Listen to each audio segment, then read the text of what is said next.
Hello everybody, it's The Shaun Show, episode 25 of Season 2, here for Super Bowl 60. That's right, we're finally here at the end of the season. It's been a long one. But it will be missed because the off-season is even longer. Speaking of long, this is a bit of a long show today. I've got a graphics team doing me up a lot of slides today, so gonna have to get through those. It has been a while since our last show, a whole fortnight. But, you know, not much has happened since then. We had the Hall of Fame voting. Obviously, Bill Belichick didn't get in, which is kind of criminal. And then we have the All-Star, the Pro Bowl, which nobody watched. We've got the AP voting, which is what the slides are for today. And then, obviously, we do have the Super Bowl coming up tomorrow. In terms of other news, there has been a lot of coaching changes. Last week I was going to do a coaching show, but I decided, since basically there were still 2 spots available and we've got the Super Bowl coming up, we'll do that coaching episode next week.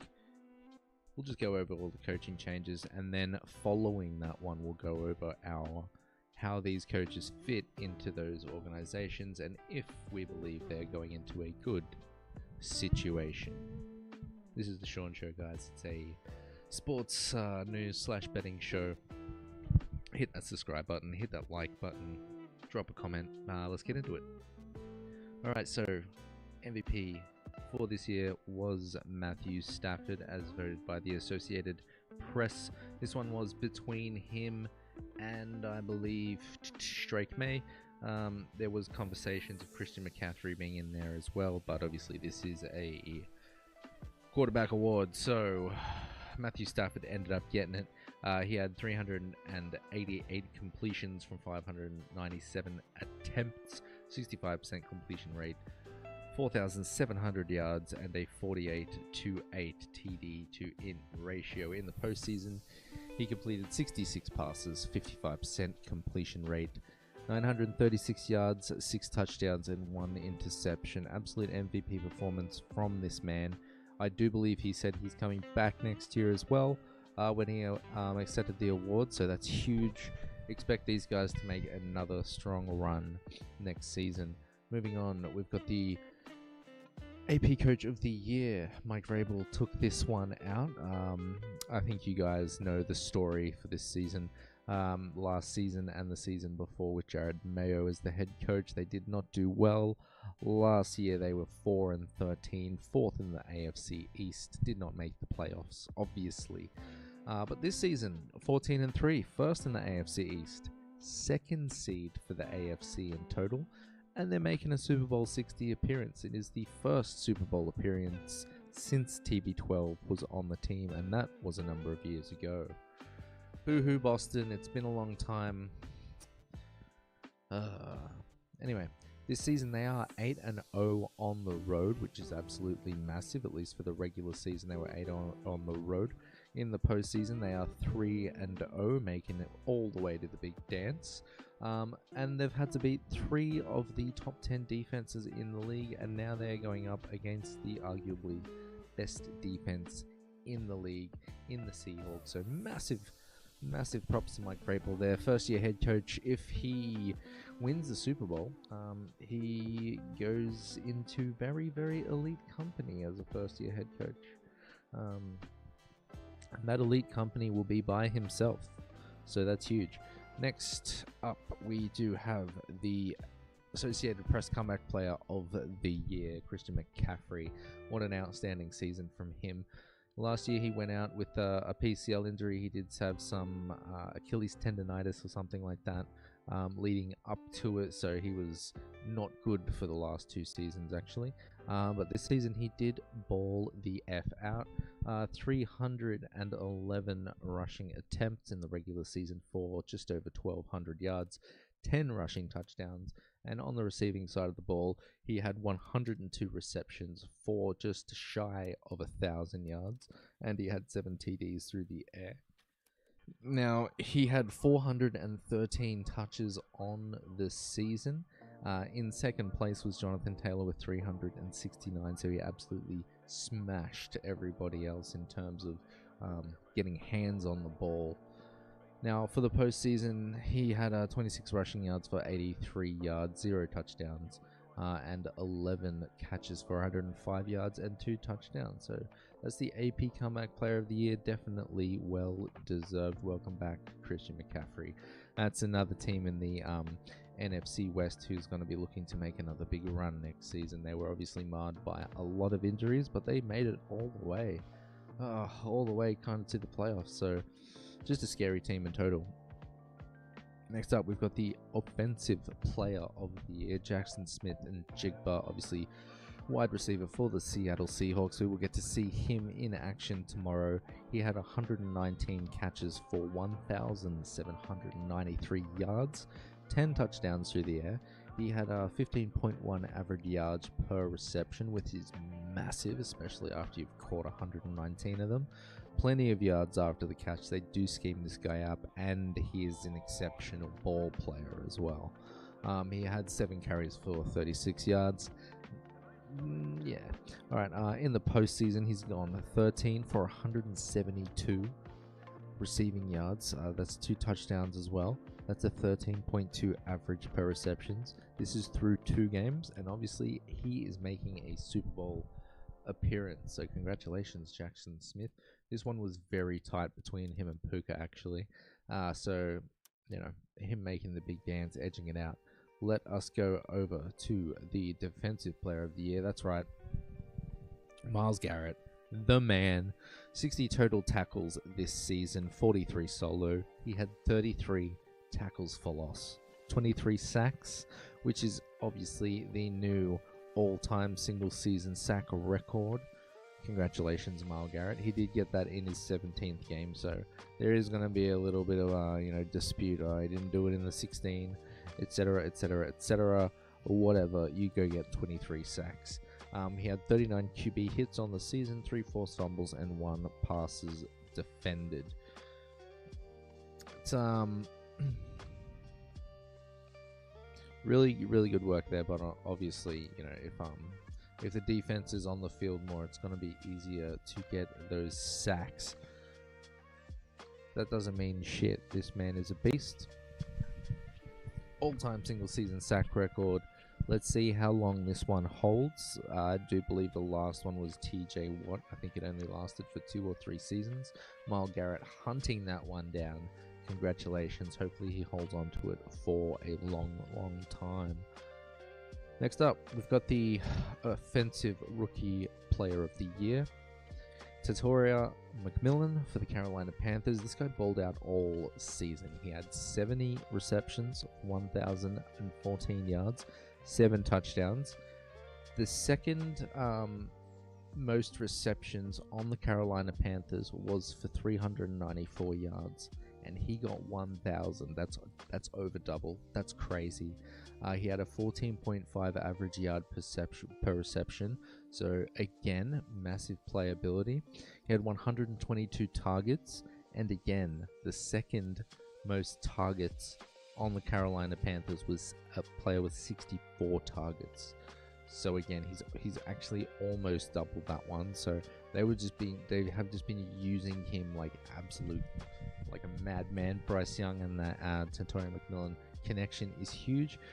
Expect to see an upswing for them next season, since they got it figured out towards the end of the season and they're actually playing the best ball in their division. So yeah. In the postseason, he did go 5 for 81 yards, 0 touchdowns. He had a 16.2 average yard per reception in that game. And it was actually the first Panthers playoff appearance since 2017. So young crew there starting to get things done. Let's hope they're more competitive next season. Now moving on. The Defensive Rookie Player of the Year, another Cleveland Brown. That's right, this defense is going to be start.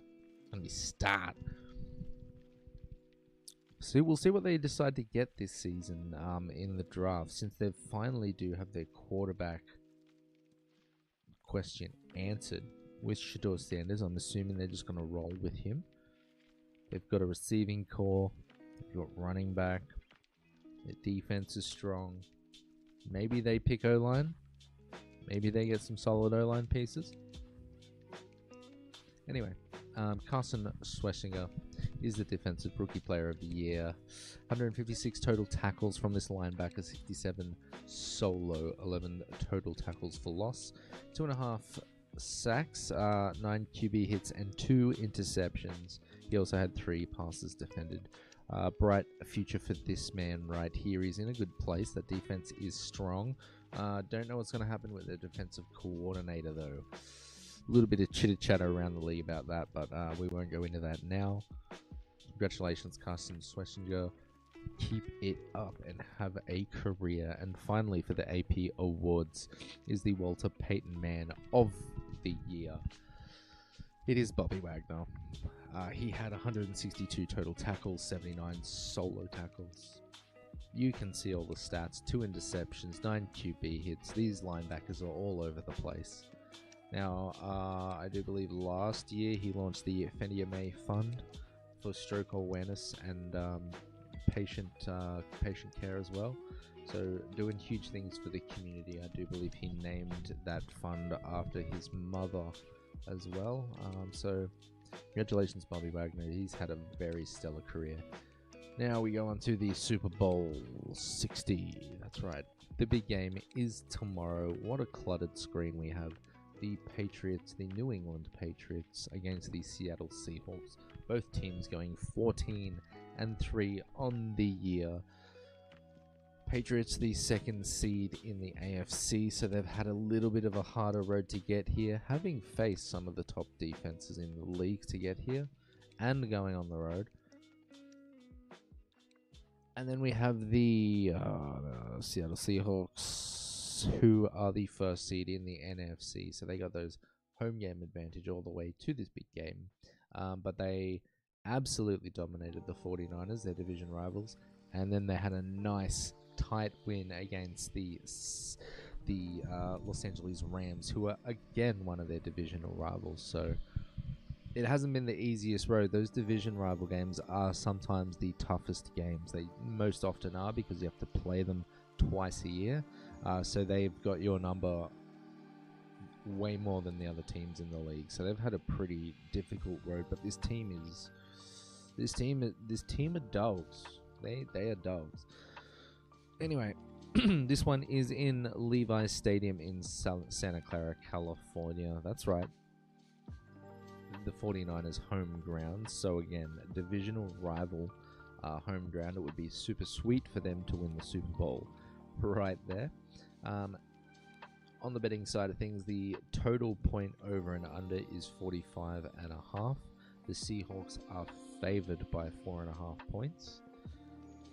It's going to be 56 degrees Fahrenheit, which is 13 degrees Celsius. So it's going to be a bit nippy.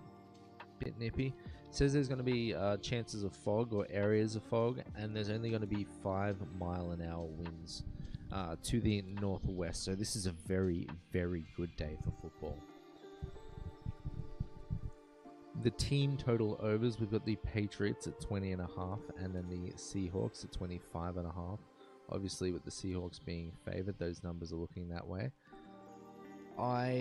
This is a tough call. This could be a very low-scoring game. This could be a one-way blowout to the Seahawks, or it could be a very tight game in which the Patriots win it out, or the Seahawks win it out. So those are the only few ways that I see it going, and those are pretty much covering all the bases. So what am I talking about? You can see all those total over and unders there. So if you want to use those in any bets, go for it. I'm not going to talk about this that much, honestly. This is just going to be kind of a shorter betting show today. How do I think the game is going to go, in my honest opinion, if we were chatting about it? I think the first half is going to be a typical Super Bowl first half in which both teams... Here's my philosophy on why the first quarter and the first half of Super Bowls are generally quite low-scoring affairs. Because there is a stat in which the last 5-ish Super Bowls or something like that have not hit seven points or something by the end of the first quarter. And here's my take on it. Both teams have a lot of data on each other. You haven't played for at least 2 weeks. the teams that want to going to get themselves into a flow. So the offenses are going to do the things that they used to and the things that they know. Their first 15, obviously. The defense understands what the offense is going to do. So they're going to see exactly what they're expected to see. Which generally means that the defense win out when they kind of know what they're going to see. That's my take on why the first halves and the first quarters are generally quite low scoring in Super Bowls. Now, I think the Patriots will have trouble scoring in the first quarter. I think the Seahawks have a very good chance of putting up 7 and maybe going into the half like 14-10 or 14-3 or even 7-3. And then I think things open up a bit more in the second half. I think the Seahawks kind of run away with it a bit later in the game. Or at least in the third quarter, and then the Patriots find a way to kind of come back in the fourth quarter. So that's how I see the game kind of going. A little bit of a 7-3 first quarter. Probably not too much scoring in the second quarter. Seahawks coming out strong from the half, as we know they do.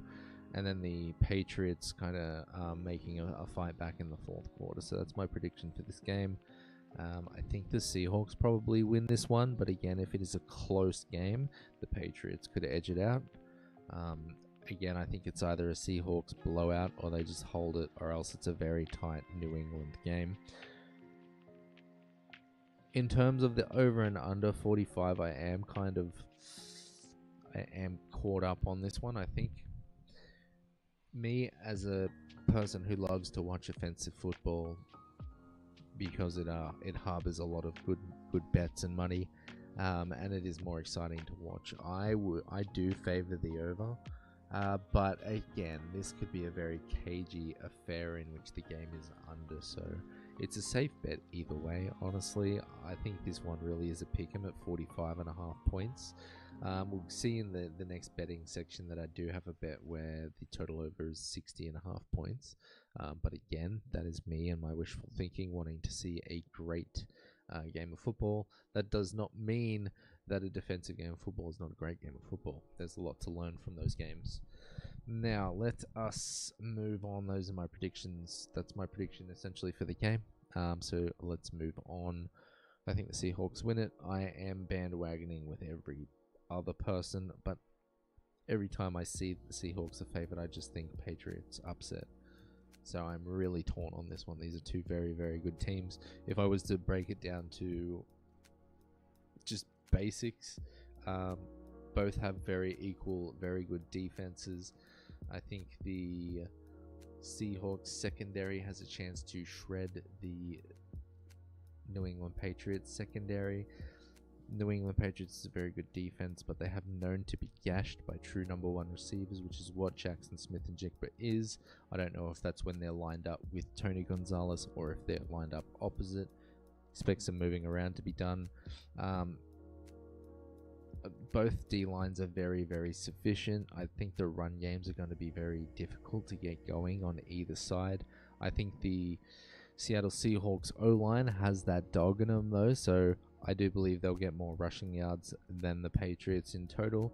I think Drake May is going to have to run the ball quite a bit as well, since they'll probably have trouble moving the ball. I think Stephon Diggs gets a lot of receptions, but not so many yards. Yeah, there is a lot for me to kind of point out there, but that's kind of how I see the game going. I would say that the Seahawks have more offensive firepower than the Patriots' offensive firepower, and with the defenses being quite even, I would say that the Seahawks would win since they edge out on the offensive side of the ball there. Now let's move on to the Super Bowl 60 lines we like. It's been sitting up on the screen for the last couple of minutes. So the total over and under points, as you can see, I am very optimistic about this game being a higher scoring affair than the books would reckon. So I've got the over of 45.5. I've got the Patriots team over of 20.5, and I have the Seahawks team over of 25.5. If I was to pick a score, I would say Seahawks 34, Patriots 30. Okay, let's go to the over and unders for performances, and then we'll go to the prop bets. So the over and unders for performances, which I do like. As you can see, I picked the over for absolutely everything here. I think some of the numbers are quite low, or at least the ones that I've picked.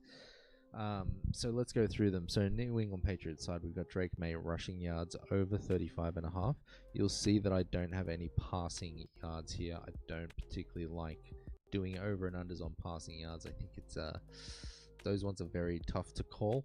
So rushing yards for quarterbacks is much easier, and just receptions and receiving yards I feel is a much easier thing to pick. But let's continue on here. Ramondre Stevenson running back, rushing yards over 49.5.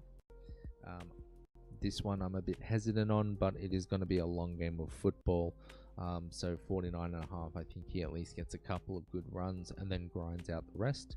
Then we got Stefan Diggs receptions over 4.5. I think they try to utilize him quite a bit. I think he probably catches the ball maybe 7 times, targets at least 10. As a little bit of a pointer outer, in terms of reception, Stefan Diggs has been targeted 102 times in total over this season and postseason, and Mac Hollins is second at 62. If we're going to include the tight ends in this, Hunter Henry is actually on 87. So Stefan Diggs still has at least 15 more targets over Hunter Henry. So I think 4.5 targets here is very doable. Then we've got Kayshon Boutte receiving yards over 31.5. He is their number 2 receiver behind Diggs. He does do a lot of work. And then also we've got Mac Hollins and then obviously Hunter Henry in the game catching the ball. So I think 31.5 yards will be very likely. Stefan Diggs is probably going to have a very tough matchup on that defensive side of the ball. Now, over to the Seahawks. Sam Darnold rushing over of 5.5 yards. Now, he doesn't always rush. I've seen games where Sam Darnold is on 0 rushing. This is going to be a very different game, and there will be a time where he will need to run the ball. Would it be for 5 yards or would it be for 7 yards? We'll find out, but he's going to run the ball at least once this game. Then we got Kenneth Walker rushing yards over 72.5. I do feel like this one is a little bit high, as the Seahawks do like to run by committee, as they say. They do have George Haloney as a running back as well. He's taking the place of Zach Charbonnet after he had that injury. So this one could go either way. If Haloney is on his game, I wouldn't be surprised if they just give him the majority of the rushes. So this Kenneth Walker over is the one that I'm very iffy about, 72.5 yards. As I said, it's probably going to be very tough for either team to run the ball, but that Seahawks O-line has that dog in them. Go and watch the end of the Niners game, postseason. Go watch it. Now I've got Jackson Smith and Jigma receiving yards over 91.5. Again, he is going up against Christian Gonzalez. So this one I'm a bit iffy about. They do have other weapons. They've got Cooper Kupp, they've got Rashid Shaheed, they've got AJ Barner as well. So I wouldn't be surprised if this over doesn't hit with Jackson Smith. But again, going back to that point, the New England Patriots defense has been gashed for big numbers against true number 1 receivers. So this could be the case here. I'm just iffy on the Kenneth Walker and Jackson Smith. The rest of these over and unders, overs I actually am really feeling. It's just those two that I am iffy on. Then I've got Cooper Kupp receptions over 3.5. In terms of team targets for the Seattle Seahawks, in terms of receptions in order, top 3, we've got Jackson Smith and Jigba, 163 on the season and the postseason. Then we've got Cooper Kupp with 70. So Jackson Smith has over half of Cooper Kupp. And then we've got AJ Barner with 68.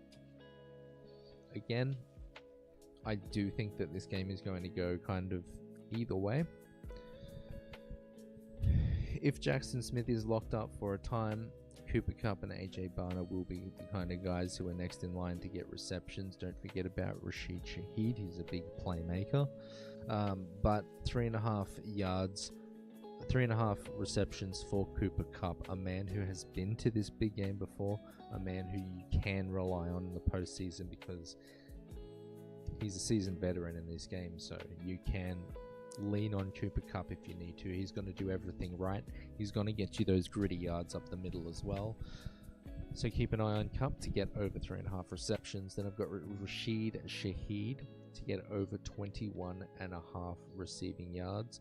This guy's a big play maker. He could do this in one pass, honestly. He could do it in one reception. He'll easily do it in 2 receptions.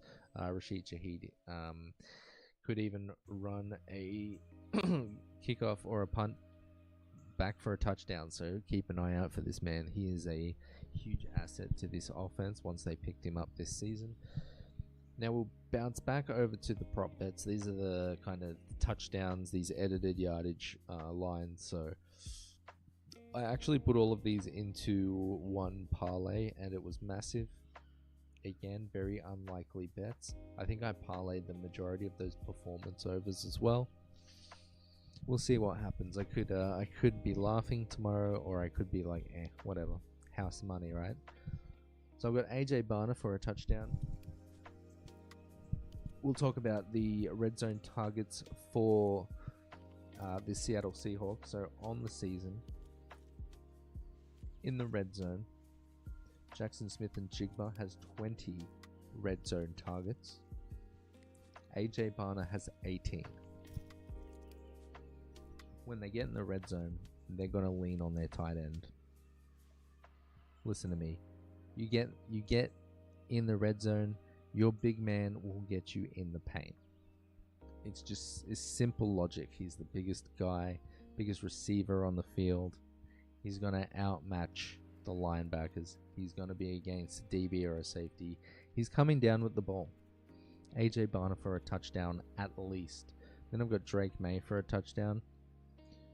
Like I said, rushing on the New England Patriots side is going to be a bit harder than the Seahawks side. So I think if they do get in the red zone and they need to run the ball, I think they use the running back as an extra blocker for Drake May, who is a big body, who does like to rush, who has grabbed a lot of touchdowns himself this season. So I think that's just kind of like the Patriot way to use their players to the optimal way. And in that situation, that extra blocker is always welcome. So I think Drake May gets a gritty touchdown on the goal line. Then I've got Travion Henderson to pick up 2 touchdowns. He is not the main running back. That is Ramondre Stevenson, but it is a very Patriots thing to get somebody else that you're not expecting to get all the touchdowns. It's just what they do. In terms of, I guess, usage this season, Travion Henderson does have more red zone targets, whereas Ramondre Stevenson, I do believe, has more yards on the year. So this guy is their kind of go-to in the red zone, so it's time to pick it up and see what happens. Then I've got a Seahawks defensive touchdown. Drake May has been known to fumble the ball as a kind of rushing quarterback. He's fumbled the ball quite a bit this season. He has been taking care of the rock throughout the postseason, but the Seahawks defense is going to be punching at that thing, and he's going to be running the ball. So I think something goes wrong. I think the ball comes out. I think he gets scooped up. Seahawks defensive touchdown. Then I've got Rashid Shaheed to pick up 70 receiving yards. Again, if the Gonzo is playing like a bowler against Jackson Smith and he is having trouble, I think they can rely on Shaheed to open up the field, since he's a big playmaker. He's got that speed. I think he gets a couple of receptions, and I think they're big ones. So I think just shooting for the moon, 70 receiving yards for Rashid Shaheed. Then I've got Mac Hollins to pick up 50 receiving yards himself.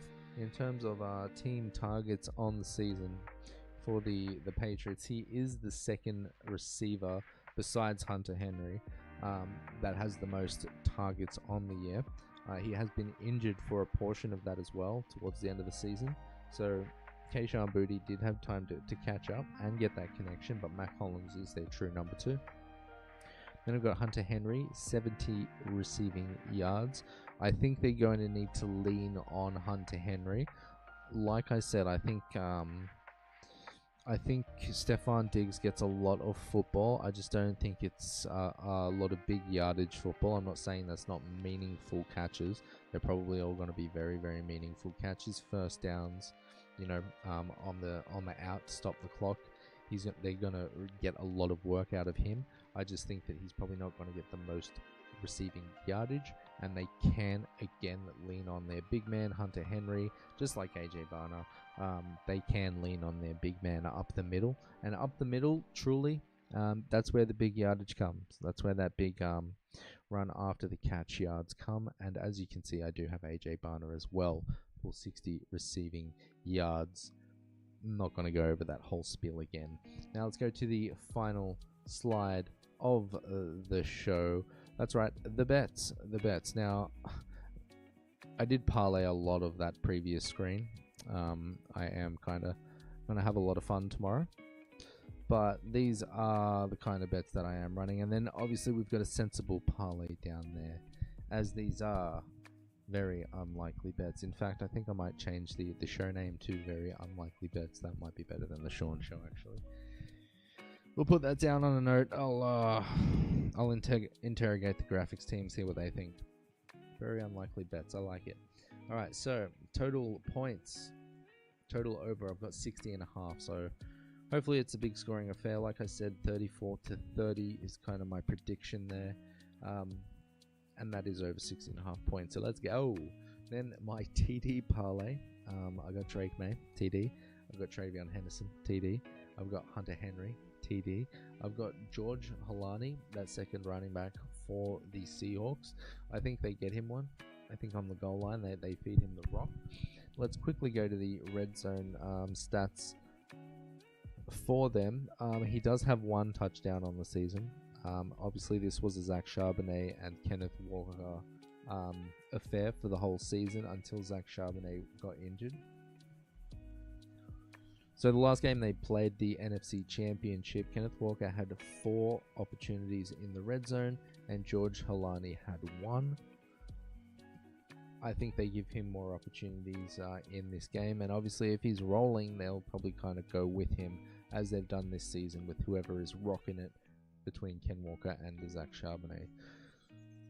Then I've got AJ Barner for a touchdown. I think this one's a given. I think the Seahawks have to get that man the ball if they do get in the red zone, and I think he picks up a touchdown. I think this is going to be a tight end heavy game. Usually when defenses are very kind of stingy, tight ends are the ones who open it up, and I think they do a lot of work in the end zone.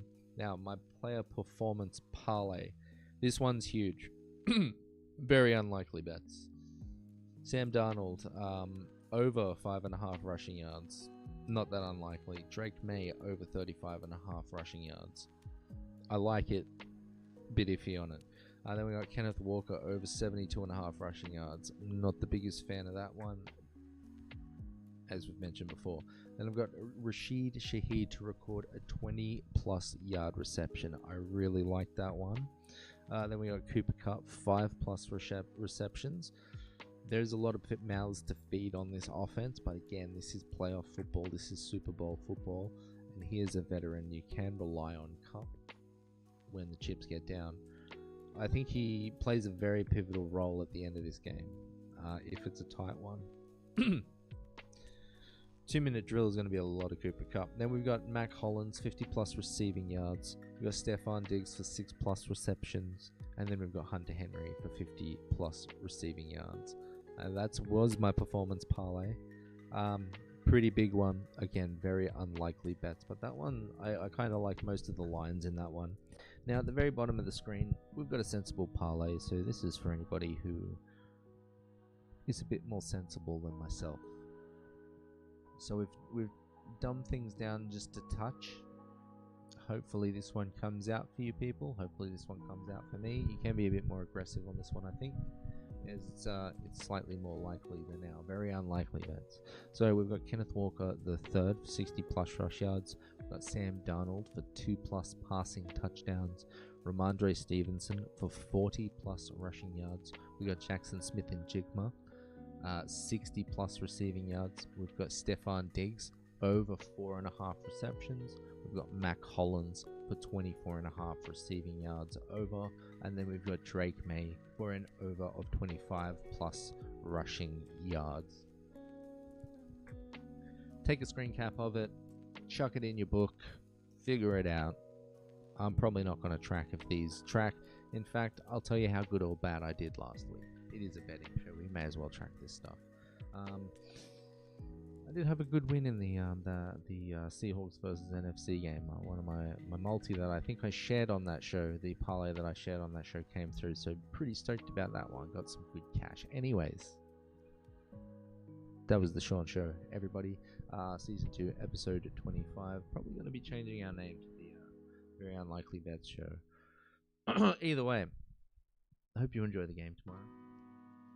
I've got the Seahawks 34-30. I won't be upset if the Patriots win. I'm only betting on performance. I'm not betting on who's winning or who's not winning. So just overs and unders for points, and obviously playoff performance. Hopefully it's a great game. Enjoy the halftime show. Enjoy the ads.